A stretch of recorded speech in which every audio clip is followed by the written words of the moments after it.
আসসালামু আলাইকুম সকলকে অসংখ্য ধন্যবাদ আজকে আমাদের এই টপিকস যে টপিক সেই টপিক্সে অংশগ্রহণ করার জন্য।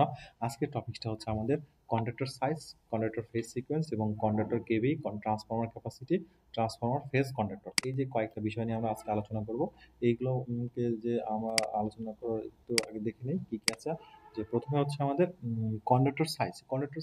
কন্ডাক্টর কোনটা? কন্ডাক্টর হচ্ছে যে যে কেবল তারের মাধ্যমে আমরা এক প্রান্ত থেকে আরেক প্রান্তে বিদ্যুৎটাকে পৌঁছায় দেই, সেটাই হচ্ছে আমাদের কন্ডাক্টর। এবং কন্ডাক্টরের সাইজগুলো হবে লাইনের উপরে ডিপেন্ড করে অনেক সময়। যে 33 কেবির ক্ষেত্রে একরকম হয়, 11 কেবির ক্ষেত্রে। তারপরে আছে নর্মালি যত কেভি কেভি যত বেশি, ভোল্টেজ বেশি যত বেশি হবে, তত হায়ার সাইজে তার ইউজ করতে হয় আর কি। তো এখানে আছে 477 MCM, এরপরে আছে 4 নট এসিএসআর, 4 নট এসিএসআর, 1 নট এসিএসআর, তারপরে ডগ মার্লিন র্যাবিট। এগুলো আগে ইউজ করা হতো ডগ মার্লিন র্যাবিট, এখন আর ওইভাবে ইউজ করা হয় না। আমাদের এখন যেটা ইউজ করা হয় 1 নট এসিএসআর পরে 3 এসিএসআর।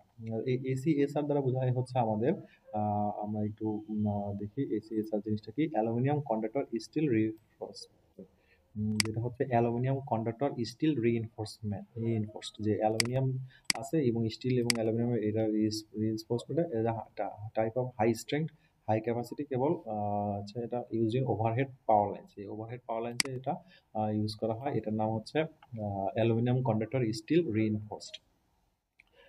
এরপরে আমাদের আছে কন্ডাক্টর ফেজ সিকোয়েন্স। কি হবে? কন্ডাক্টর ফেজ সিকোয়েন্স হচ্ছে আমাদের সিঙ্গেল ফেজের ক্ষেত্রে কোনো সমস্যা নেই। সিঙ্গেল ফেজ হচ্ছে যে ফেজ থেকে লাইনটা বের হবে, আর অথবা ওয়াই অথবা বি। আমাদের যে তিনটা ফেজ আছে আর ওয়াই বি, এই যে কোনো একটা হবে। যে ফেজ থেকে বের হবে সেই ফেজগুলো বসবে।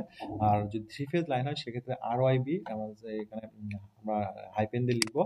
এবং এটা হরিজন্টাল লাইনের ক্ষেত্রে। যদি ভার্টিক্যাল লাইন হয় সেক্ষেত্রে হবে ওয়াই আগে আসবে, আর পরে যাবে, তারপরে বি বসবে। যে আর জাস্ট ওয়াই আর আরটার আমরা স্থান পরিবর্তন করবো। এটা হচ্ছে আমাদের ভার্টিক্যাল লাইনের ক্ষেত্রে। তাহলে ভার্টিক্যাল লাইন কোনটা? যেটা হচ্ছে নিচে, ওপর নিচে থাকবে ভার্টিক্যাল বরাবর, আর হরিজন্টাল লাইনটা হচ্ছে ভূমির সাথে সমান্তরালে থাকবে আর কি। কন্ডাক্টর লাইন ভোল্টেজ হচ্ছে, এরপর আমরা দেখবো কন্ডাক্টর লাইন ভোল্টেজ। যে কন্ডাক্টর লাইন ভোল্টেজ হচ্ছে কত কেভি লাইন, সেটা আমরা বলবো। যে 33 কেভি হলে 33 লিখবো, 11 কেভি হলে 11 লিখবো, 6.35 হলে 6.35 লিখবো, 400 ভোল্ট হলে 4.4 লিখবো, 230 হলে 2.23 লিখবো। এরপরে আছে